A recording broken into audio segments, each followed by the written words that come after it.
Sa grocery store, tinanong ni Maria ang kanyang ate na si Asia kung maaari siyang bumili ng candy, ngunit tumanggi si Asia dahil kailangan nilang mag-ipon ng pera para makarating sa New York. Lumalabas na patay na ang kanilang ina at ngayon ay tumatakas sila mula sa mapang-abusong ama.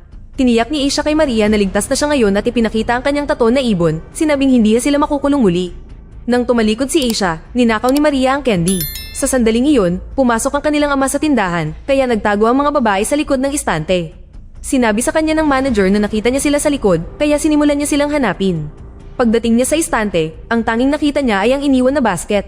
Sinusubukan ng mga babae na lumabas ng tindahan, ngunit tumunog ang alarma dahil sa candy na ninakaw ni Maria. Habang tinatawagan ng manager ang mga pulis, hinabol ng ama ang mga babae palabas. Mabilis silang hinarangan ng kaibigan ng kanilang ama gamit ang sasakyan, kaya kinailangan ni Asia na bunutin ang kanyang baril. Sinubukan pa rin ng kanyang ama na lumapit, kaya walang pagpipilian si Asia kundi barilin siya. Hinawakan ng lalaki ang binti ni Maria habang dumarating ang mga pulis. Pagkatapos ng ilang pag-aalinlangan, itinapon ni Asia ang baril at tumakbo palayo. Pagkalipas ng 10 taon sa New York, dumating si Asia sa Virgil Hotel at napansin ang nakakatakot na dekorasyon sa itaas ng pinto. Nang buksan ni Lily ang pinto, ipinakilala ni Asia ang sarili bilang ang bagong katulong, si Isabel. Sa tingin ni Lily ay iba ang boses niya sa tawag sa telepono, kaya ipinakita sa kanya ni Asia ang isang peking ID at sinabing gumagaling na siya mula sa sipon. Pagpasok ni Asia, gumamit si Lily ng keycard para i-activate ang lahat ng kandado sa pinto. Ipinaliwanag niya na ang Virgil ay itinayo noong 1923 at mas mapanganib ang kapitbahayan noon, kaya ang mga kandado ay mga memorabilia mula noong mga panahong iyon. Sa kasalukuyan, isa ito sa mga pinaka-eksklosibong lugar sa Manhattan. Hiniling ni Lily kay Asia na ibigay ang kanyang telepono dahil pinangakuan ng mga residente ng ganap na privacy. May ilang guests sa lobby, kaya ipinakilala ni Lily si Asia kay Sharon, ang may-ari ng pinakamabilis na lumalagong anti-aging cosmetics. Napansin ni Sharon na basang-basa si Asia sa ulan at binigyan siya ng jacket. Nagtanong din siya tungkol sa pasa sa kanyang mata kaya sinabi ni Asia na bumagsak siya sa shower. Dinala ni Lily si Asia sa kanyang silid, ipinaliwanag na ang buong ibabang palapag ay tahanan ng mga tauhan. Nakita ni Asia ang ilang katulong na kumakain ng hapunan sa malaking mesa at sa tingin niya ay medyo nakakatakot ang mga ito. Bigla, tinawag siyang baboy ng batang lalaki na nagngangalang Damian, kaya pinagalitan nito ni Lily at pinaalis. Sinabi niya kay Asia na may maliit na pagdiriwang ang mga tauhan dahil isa sa mga katulong ang gagantimpalaan para sa kanyang dedikasyon.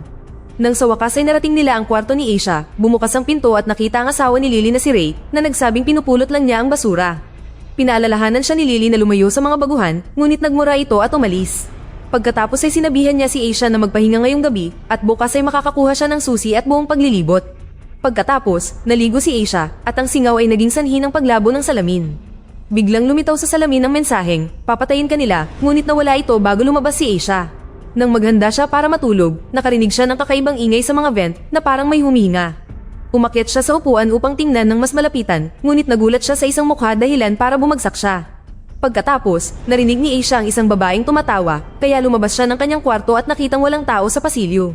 Isa-isang namatay ang mga ilaw hanggang sa dumilim ang buong pasilyo. Biglang bumukas ang nightlight at napansin ni Asia na may naglalakad sa likuran niya, ngunit walang sumasagot nang magsalita siya.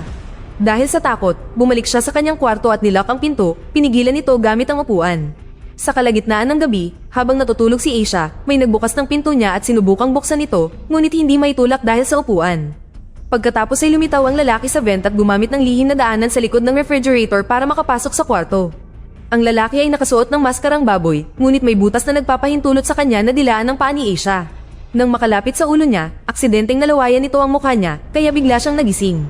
Wala siyang nakitang tao sa kwarto, ngunit nakita niya ang laway sa kanyang pisngi. Nang tingnan niya ang ilalim ng kama, wala siyang nakita roon. Pag-upo niya, agad na idiniin ng lalaki ang basahan na may chloroform sa kanyang mukha. Lumaban si Asia, nauntog ang lalaki sa salamin bago ito ibinagsak sa mesa, na ikinabali ng leeg nito. May naririnig na kakaibang ingay sa dingding, kaya sinubukan ni Asia na gumapang palayo, ngunit nanghihina ang kanyang katawan dahil sa chloroform. Isa pang nakamaskara ang lumabas mula sa vent at inilipat ang refrigerator para makapasok ang kanyang partner. Lumapit si Asia sa night table at pinunit ang wire ng lampara bago nawalan ng malay. Inalis ng mga nanghihimasok ang kanilang mga maskara at inilantad sina Kevin at Sharon. Nagtaka si Kevin kung bakit hindi sila hinintay ng unang lalaki at nagteorya si Sharon na ginagamit niya ang mga katulong bago sila atakihin. Inilipat ni Kevin ang upuan para makapasok ang dalawa pang residente na nakamaskara habang inilipat ni Sharon si Asia na biglang nagising sa pamamagitan ng pagkagat sa wire. Ang nagresultang shock ay lubos na nagpagising sa kanya at sinipa si Sharon pabalik. Habang nakatitig sa gulat ang mga lalaki, tumakbo si Asia upang magtago sa kanyang aparador. Hindi nagtagal ay nagising ang unang umatake at sinira ni Sharon ang mesa para magamit nila ang mga binti bilang sandata. Nang buksan ni Kevin ang pinto ng aparador, agad siyang pinugutan ng ulo ni Aisha gamit ang espada. May dala siyang maraming armas sa kanyang maleta at nagawa niyang barilin ng isa pang lalaki bago sinipa ni Sharon ang shotgun mula sa kanyang kamay. Pagkatapos ay umatake muli si Aisha gamit ang kanyang espada, nilabanan ng lahat ng natitirang guest gamit si Sharon bilang panangga. Sa pamamagitan ng ilang hiwa at mabibilis na galaw, napatumba niya silang lahat. Mabilis na nakabawi ang isa sa mga lalaki at sinubukang pulutin ang kanyang shotgun, ngunit sabay na pinuto ni Aisha ang paa at kamay nito bago hiniwa ang ulo nito hanggang sa bibig. Nagawa niyang kunin ang kanyang shotgun, ngunit nahila siya pabalik at muling nawalan ng armas. Nagpatuloy ang laban at nakipagpalitan pa ng ilang suntok si Aisha kay Sharon at sa huling lalaki bago nagtago sa ilalim ng kama. Bigla siyang tumayo habang ginagamit ang kama bilang panangga at sinaksak niya ito ng ilang beses, epektibong napatay ang lalaki. Naiwasan ni Sharon ang kanyang atake at kinuha ang shotgun, kaya nagpaputok siya sa kama. Naiwasan din ito ni Aisha at hindi na muling nakabaril si Sharon dahil naubusan na siya ng bala. Inihagis niya ang shotgun kay Aisha, na kinuha ito at inihagis pabalik para matumba siya. Habang patuloy na nag-aaway ang mga babae, inihagis ng isa sa mga lalaki ang isang kutsilyo, kaya inilipat ni Aisha si Sharon para mapunta ito sa kanyang likod. Sa pamamagitan ng headbutt, napatumba siya ni Aisha at sa wakas ay napatay din siya. Habang tumatakbo ang huling lalaki, sinundan siya ni Aisha sa pasilyo at sinaksak siya habang sumulpot si Lily, na pumapalakpak. Nakabuo siya ng konklusyon na nagsinungaling si Aisha sa kanya at humingi ng paliwanag. Ipinapakita sa flashback na ang ama ni Aisha ay nakaligtas sa kanyang pagbaril at si Maria ay ibinalik sa ilalim ng kanyang kustodiya habang si Aisha ay nahuli at ipinadala sa bilangguan. Nasangkot siya sa napakaraming away at naging isang mahusay na mandirigma. Ilang buwan na ang nakalilipas, kumuha si Aisha ng investigador upang hanapin ang kanyang kapatid. Natuklasan ng lalaking ito na si Maria ay nagtatrabaho sa Virgil, isang hotel kung saan madalas nawawala ang mga tauhan. Lahat ng empleyadong kanilang kinuha ay mga minor de edad, ilegal o palaboy. Hindi kailanman nag-imbestiga ng husto ang pulisya dahil binayaran sila ng mga mayayamang guest. Natuklasan din ng investigador na tinanggap nila ang isang babaeng nagngangalang Isabel bilang katulong. Kaya, nang makalabas si Aisha sa kulungan, binisita niya ito at kinuha ang kanyang identity. Sa kasalukuyan, sinabi ni Aisha kay Lily na narito siya para sa kanyang kapatid at gusto rin ng katotohanan. Ipinaliwanag ni Lily na mayroon din siyang pamilya na dapat ingatan at mayroon silang mga espesyal na pangangailangan. Sa sandaling iyon, lumabas mula sa kwarto ang mga taong pinatay ni Aisha. Hawak ni Kevin ang sarili niyang ulo at ang isa pang lalaki ay may hawak na paa. Inilagay nila ang mga naputol na bahagi ng katawan sa mga kaukulang bahagi at agad na muling idinugtong ng balat ang mga ito. Biglang lumabas ang isang katulong at sinubukang aatakihin si Aisha na agad siyang sinaksak. Hinawakan ng katulong ang patalim at ibinalita na nabihag na niya si Aisha na bumitaw at nagtago sa ibang kwarto. Sinigawan siya ni Damian dahil sa pananakit sa kanyang ina habang inuusog ni Aisha ang mesa para harangan ng pinto. Nang saksakin siya ni Damian sa likod gamit ang screwdriver, sinuntok siya ni Aisha para matumba. Sa pasilyo, sinabi ni Lily sa katulong na dapat niyang linisin ang lahat ng dugo kapag nabuhay siyang muli at kinuha ang patalim. Pagkatapos, sinabi niya kay Aisha na naka-lockdown ng gusali kaya dapat siyang makipagtulungan. Binasag ni Aisha ang salamin at gumamit ng basag na piraso para tingnan ang kanyang likod at tanggalin ang screwdriver. Pagkatapos ay sinubukan niyang buksan ng bintana at inihagis pa dito ang isang upuan, ngunit walang gumana. Inusog din niya ang refrigerator, gayunpaman, walang nakatagong daanan sa silid na ito at hindi rin mabuksan ang vent. Nang sipain ni Aisha ang carpet, nabuksan niya ang isang maliit na pinto at agad na tumalon sa lagusan upang makatakas. Habang gumagapang, may narinig siyang paparating, kaya nagtago siya sa kisame hanggang sa mawala ang lalaki. Pagkatapos ay patuloy siyang gumagalaw at huminto lamang nang makarinig siya ng mga boses mula sa itaas. Sinisisi ng grupo ang isa't isa dahil sa pagkabigong mahuli siya at may binanggit tungkol sa immortalidad. Sinubukan ni Aisha na lumapit at ipinasok ang daliri sa butas, kaya aksidenteng gumalaw ang isang libro sa istante. Narinig siya ng mga kontrabida at binuksan ng istante, kaya mabilis itong isinara muli ni Aisha. Gayunpaman, napilitan siyang tumakbo nang simulan ni Lily na saksakin ng pader at kalaunan ay natusok ang kanyang kamay. Pumasok sa lagusan ng mga killer upang tapusin ang trabaho, ngunit pinunit ni Aisha ang kamay sa patalim at tumakbo muli. Pinahabol siya ni Lily sa grupo, ipinaalala sa kanila na kailangan nila siya ng buhay. Nagsimula ang bagong habulan at gumapang si Aisha ng mabilis hanggat maaari, ngunit nagawa ni Sharon na hawakan ng kanyang bukong-bukong. Sinipa siya ni Aisha at nagpalitan sila ng ilang suntok bago sinaksak ni Aisha ang kamay ni Sharon gamit ang screwdriver. Pagkatapos ay sinunggaban niya ito para saksakin ng maraming beses sa dibdib. Nang mamatay si Sharon, kinuha ni Aisha ang shotgun at bala mula sa kanya at umalis. Sa kasamaang palad, nagising si Sharon at hinawakan siyang muli. Nang gumapang ito sa ibabaw niya, pinasabog ni Aisha ang ulo nito sa isang putok. Narinig ni Kevin ang ingay at tumungo sa direksyong iyon habang ang walang ulong katawan ni Sharon ay nagising at patuloy na hinahabol si Aisha. Naghabulan sila ng ilang sandali, ngunit kalaunan ay natigilan si Sharon. Itinaas ni Aisha ang kanyang shotgun at nakitang tumakbo palayo si Sharon. Bigla, hinawakan ni Ray si Aisha at kinaladkad siya sa madilim na daanan bago pa siya mahanap ni Kevin. Nang mawala si Kevin, isiniwalat ni Ray na siya ang sumulat ng mensahe sa salamin. Ipinaliwanag niya na ang hotel ay isang templo para kay Satanas na 100 taon nang umiiral, ngunit ang pamilya ay mas matanda pa. Ang mga founder ay nakahanap ng paraan upang makipag-usap kay Satanas at gumawa ng isang kasunduan, imortalidad kapalit ang mga taong isinasakripisyo. Hanggat ang pangalan ng isang tao ay nasa listahan, hindi sila maaaring mamatay kahit ilang beses silang mapatay. Sapat na ang isang maliit na piraso lamang ng balat para muli silang mabuhay. Lahat ng miyembro ay mayayaman na gumagamit ng kanilang pera para protektahan ang mga sikreto ng hotel. Kumukuha sila ng mga walang halagang tauhan para mapatay nila sila ng walang problema, bagamat ang kaunting napili ay binigyan ng pagkakataong sumama sa pamilya. Kung may magkamali, buburahin ang kanilang pangalan sa listahan at sila ay papatayin. Kailangan nila si Asia ng buhay para sa sakripisyo ngayong gabi. Habang patuloy na gumagap hanggang dalawa sa tunnel, sinusundan sila ng mata ni Sharon at tumalon pa nga para umakyat. Sa sumunod na palapag, nakita ni Asia sa pamamagitan ng butas ang malaking grupo na gumagawa ng kahalayan. Ipinaliwanag ni Ray na ang immortalidad ay nakakabagot para sa mga mayayamang ito, kaya ang bawat palapag ay nakalaan para sa isang bisyo. Kalaunan, bumaba sila sa isang silid kung saan ikinulong ni Ray ang isang katulong. Laking gulat ni Asia nang makitang si Maria pala yun. Agad niyang sinabi sa kanyang kapatid na ang gusaling ito ay isang kulto at dumating siya para iligtas ito, ngunit alam na ni Maria. Ipinakita sa isang flashback na habang nasa bilangguan si Asia, nagtrabaho si Maria bilang tagalinis para sa isang lalaki na nangabuso sa kanya. Isang gabi, nakakita siya ng job hiring para sa Virgil at agad na nag-apply. Sa sumunod na paggising niya, napapaligiran na siya ng kulto.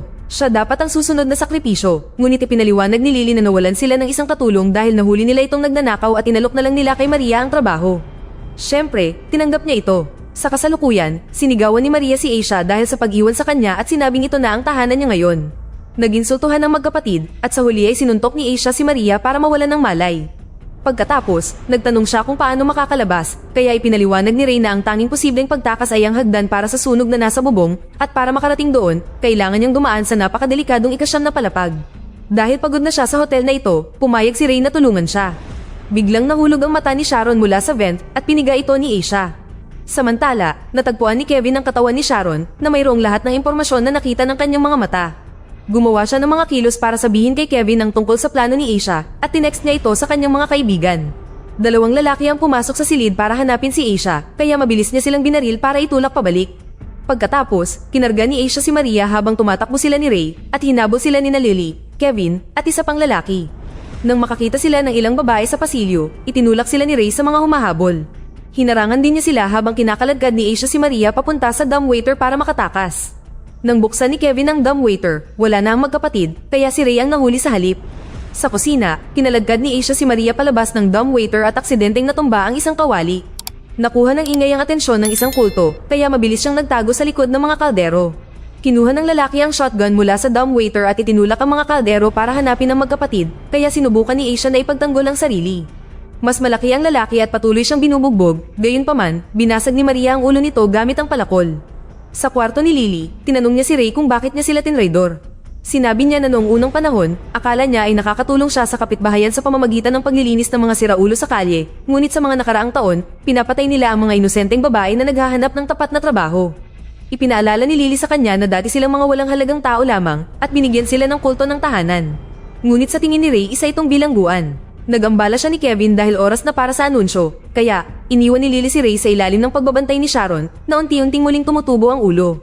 Sa broadcast system, inanunsyo ni Lily na pinatay niya ang lahat ng elevator at ipinadala ang larawan ni Asia sa group chat. Kailangang kunin ng bawat kulto at katulong ang kanilang mga armas at hanapin si Asia sa buong gusali, ngunit dapat siyang mahuli ng buhay. Sa kusina, tinapos ni Maria ang pagtali sa umatake at sinabi kay Asia na guguluhin niya ang atensyon ng mga tauhan upang makatakas siya sa pamamagitan ng elevator shaft. Matapos mawala si Maria, narinig ni Asia ang isang babaeng sumisigaw, kaya kinuha niya ang shotgun at ang palakol bago tumungo upang mag-imbestiga. Sa dining room, isang miyembro ng kulto ang sumugod kay Asia, kaya nagpaputok siya. Maraming tao ang nagtatago sa likod ng mga mesa at mabilis na tumakbo palayo. Sa pamamagitan ng pagsamantala sa dilim, pinalibutan nila siya upang kunin ang shotgun at paulit-ulit siyang sinuntok. Dahil sa sakit at takot, tumakbo si Asia hanggang sa makaalis siya sa dining room. Sa pasilyo, nabangga ni Asia ang isang kariton ng alak. Kumuha siya ng tuwalya at nilublob ito sa whiskey bago ibinalot sa palakol. Pagkatapos ay sinunog niya ito. Nang aatake na sana siya, isiniwalat ng mga miyembro ng kulto na nabihag nila si Maria. Galit na galit, sumugod si Asia sa silid at sinimulang salakayin ng mga kulto. Mas mahusay na lumalaban ngayon dahil mayroon na siyang liwanag mula sa apoy. Sinunog niya silang lahat isa-isa at ginamit ang mga kasangkapan para sa kanyang kalamangan. Nang itulak siya ng isang lalaki sa mesa, pinutol niya ang kalahati ng paa nito at binugbog ito. Kinuha ng isang lalaki ang shotgun, kaya itinulak ni Asia ang mesa para gamiting panangga at tumalon ng malakas. Sinira ng bala ang mesa at lumapit si Asia para hatiin siya sa dalawa. Habang tuluyang nag-activate ang mga sprinkler, tinapakan ni Asia ang lalaking na nagsabing mabubuting tao sila kung mas makikilala niya sila. Bigla, natahimik siya dahil sa isang putok at lumingon si Asia at nakita si Maria na may hawak na shotgun. Niyakap niya ang kanyang kapatid at humingi ng tawad sa kanyang mga pagkakamali, ngunit ngayon ay pumayag siyang umalis ng magkasama. Dahil nagsisimula ng mabuhay muli ang mga killer, tumakas ang magkapatid. Pinilit nilang buksan ang pinto ng elevator at umakyat sa shaft bago pa man sila makita ng kanilang mga kaaway. Ipinaliwanag ni Asia kay Maria na natuto siyang lumaban sa bilangguan at mas mabuti na iyon kaysa mamuhay kasama ang kanilang ama. Isiniwalat ni Maria na namatay ang kanilang ama 2 taon na ang nakalilipas dahil sa kanser, na nagudyok kay Asia na humingi ng tawad sa pag-iwan sa kanya. Samantala, napansin ni Lily na nakakandado ang dining room gamit ang palakol at agad niya itong inalis at nakitang unti-unting nabubuhay ang kulto. Ipinadala niya ang lahat para halugugin ang bawat silid at nakita ang ilang dugo sa mga pinto ng elevator. Nang marinig ang ingay, nagsimulang umakyat ang magkapatid sa hagdan sa shaft. Di nagtagal, isang lalaki ang sumunod sa kanila at nagpaputok si Asia, ngunit naiwasan niya ang lahat ng mga bala. Kinailangan mag-recharge ni Asia at muntik nang mahulog ang bala, mabuti na lang at nasalo ito ni Maria. Ang sunod na bala ay naipit sa shotgun at nawalan ng silbi, kaya inihagis ito ni Asia sa lalaki. Sa ika-9 na palapag, bumukas ang mga pinto at sinubukan ng isa pang kulto na hatakin ng mga babae, ngunit nagawa nilang hilahin at ihagis siya pababa. Natangay ng lalaking nahuhulog ang kanyang kasama sa hagdan bago lumapag ang katawan nito sa bubong ng elevator. Nang pumasok ang magkapatid sa ika-9 na palapag, nadatnan nila si Lily, ang mga katulong at ang buong kulto na naghihintay. Dahil alam nilang kailangan nila siya ng buhay, nagbanta si Asia na tatapusin ang sarili kung hindi nila pakakawalan si Maria. Gayunpaman, kinutya siya ni Lily, sinabing hindi niya lubos na kilala ang kanyang kapatid. Lumalabas na nakipagkasundo rin si Maria sa Diablo. Si Isabel dapat ang una niyang sakripisyo, ngunit dumating si Asia at ngayon ay wala ng oras si Maria. Kung hindi siya magsasakripisyo ng kahit sino ngayong gabi, mamamatay siya. Sinabihan ni Lily ang kanyang mga tauhan na hulihin ang magkapatid. Lumaban si Asia at nauwi sa pagkahulog sa hukay, ngunit nailigtas siya ng isang kulto na humawak sa kanyang binti. Ibinalik niya ito sa ika-9 na palapag at sinaksak siya ni Lily sa tiyan. Pagkatapos, dinala ng grupo ang magkapatid sa dambana sa bubong kung saan nakalagay ang ulo ng baboy sa isang patpat sa gitna ng mga kandila. Nang ialok ni Lily ang kaunting dugo ni Asia, lumitaw si Satanas sa bintana at pumasok upang sapian ang ulo ng baboy. Naamoy nito ang dugo at nagsimulang magsalita upang simulan ang ritual. Ipinaliwanag ng grupo na si Asia ang bagong sakripisyo, ngunit sina Maria at Ray ay mga traidor. Ginamit ni Satanas ang nakasabit na galamay na bituka sa ulo ng baboy upang alisin ang pangalan ni Ray sa listahan na nasa balat ng baboy. Pagkatapos ay sinabihan nito si Lily na patayin si Ray at nang tangkain niyang tumanggi, nagbanta itong papatayin siya. Nagpahayag si Lily ng ilang huling salita ng pagmamahal kay Ray bago hiniwa ang leeg nito na agad niyang ikinamatay. Matapos itapon ng grupo ang katawan ni Ray sa basurahan, humingi ng tawad si Maria kay Satanas at humingi ng isa pang pagkakataon. Sinabihan siya ni Satanas na isulat ang kanyang pangalan at patayin si Asia upang sumali sa kulto. Sumulat si Maria sa ulo ng baboy bago bumaling sa kanyang kapatid, sinabing nais niyang magkaroon ng maraming oras at ito lang ang paraan. Bigla, tinapos ni Maria ang sarili at bumagsak si Asia sa tabi niya upang humingi ng tawad. Bago mamatay, hiniling ni Maria sa kanya na talunin ang kulto. Lumalabas na isinulat ni Maria ang pangalan ni Asia sa ulo at kinumpirma ni Satanas na epektibo ang kanyang sakripisyo, kaya immortal na ngayon si Asia. Mabilis na tinapyas ni Asia ang piraso ng balat na may pangalan niya at inilagay ito sa kanyang bulsa. Matapos maghilom ang lahat ng kanyang mga sugat, inihagis niya ang kutsilyo sa ulo ng isang lalaki. Sunod ay inatake siya ng 2 lalaki, kaya hinuli ni Asia ang isa gamit ang kadena at ibinitin ito sa kisame. Gamit ang parehong kadena, itinali niya ang isa pa at sinaksak ito. Inatake rin siya ni Kevin at nagpalitan sila ng ilang suntok bago siya tinuhog ni Asia sa dingding. Nang sundan siya ni Sharon, mabilis siyang pinugutan ng ulo ni Asia at itinapon ang ulo sa basurahan. Sa sandaling iyon, nabuhay muli ang unang lalaki, kaya kinuha ni Lily ang kutsilyo mula sa kanyang ulo at umatake, ngunit pinabagsak siya ni Asia sa isang hampas. Pagkatapos ay hinawakan ng lalaki si Asia sa leeg at ibinagsak siya sa dingding na aksidenteng nabasag ang ilang mga tubo. Sinamantala ni Asia ang pagkakataong iikot ang lalaki at itusok ang ulo nito sa sirang tubo. Habang muling nabubuhay ang iba pang mga kulto, humingi ng tulong si Lily kay Satanas. Tinakpan ng ulo ng baboy ang kanya at tumago sa mga galamay sa kanyang balat upang magamit ni Lily ang kapangyarihan nito. Naglakad gamit ang lahat ng 4 na paa sa tulong ng mga galamay, inatake ni Lily si Asia at nagsimula ang isang bagong laban. Mas mabilis at mas malakas na ngayon ang katawan ni Lily, kaya walang humpay ang mga pag-atake, ngunit nagawa pa rin ni Asia na putulin ang mga galamay. Matapos magpalitan ng ilang suntok, kinagat ng baboy ang kutsilyo ni Asia para agawin ang armas nito at sinaksak sa balikat. Pagkatapos, ginamit ni Lily ang boses ni Maria para makonsensya si Asia sa pagkamatay ng kanyang kapatid. Galit na galit, hinawakan ni Asia ang ilong ng baboy at tumalon para tanggalin ang ulo mula sa katawan ni Lily. Nang subukang umatake ni Lily, hinampas siya ni Asia gamit ang ulo ng baboy at pinalipad siya hanggang sa matusok siya sa patpat ng ulo. Pagkatapos, sinabi ni Asia na gusto niyang ibalik si Maria at ipinaliwanag ni Satanas na ibabalik niya siya kapalit ng isa pang sakripisyo. Binuhusan ni Asia ng gas ang ulo ng baboy at sinunog ito. Habang nasusunog ang mga pangalan, namatay ang lahat ng mga kulto sa silid dahil sa kanilang mga pinsala. Pagkatapos, itinulak ni Asia ang nagliliyab na ulo sa kabilang palapag sakay ng kariton, kaya dumulas ito sa pasilyo at nahulog sa hukay, kung saan sumabog ito. Habang karga ang katawan ni Maria, sinabihan ni Asia ang iba pang mga kulto at ang mga katulong na umalis. Pagkatapos ay ginamit niya ang keycard ni Lily para tuluyang mabuksan ang pinto sa harap. Sa labas, hinihintay siya ng investigador kasama ang kotse nito. Nang ihiga ni Asia si Maria sa likurang upuan, natuklasan niya na ang kanyang kapatid ay nagpalagay ng tato na ibon na katulad ng sa kanya. Hinugot ni Asia ang balat ng baboy at isiniwalat na pinalitan niya ang kanyang pangalan ng kay Maria na ngayon ay nabuhay muli habang sumasara ang kanyang sugat. Nagyakapan ng magkapatid habang patuloy na pumipintig ang balat ng baboy. Dinala sila ng investigador sakay ng kanyang kotse bago sumabog ang dambana. Dito na nagtatapos ang ating kwento. Sana ay nagustuhan nyo. Mag-subscribe na kung hindi ka pa nakasubscribe, pindutin na rin ang notification bell at like button upang matulungan ang channel at mag-iwan na rin ng komento. Maraming salamat sa panonood.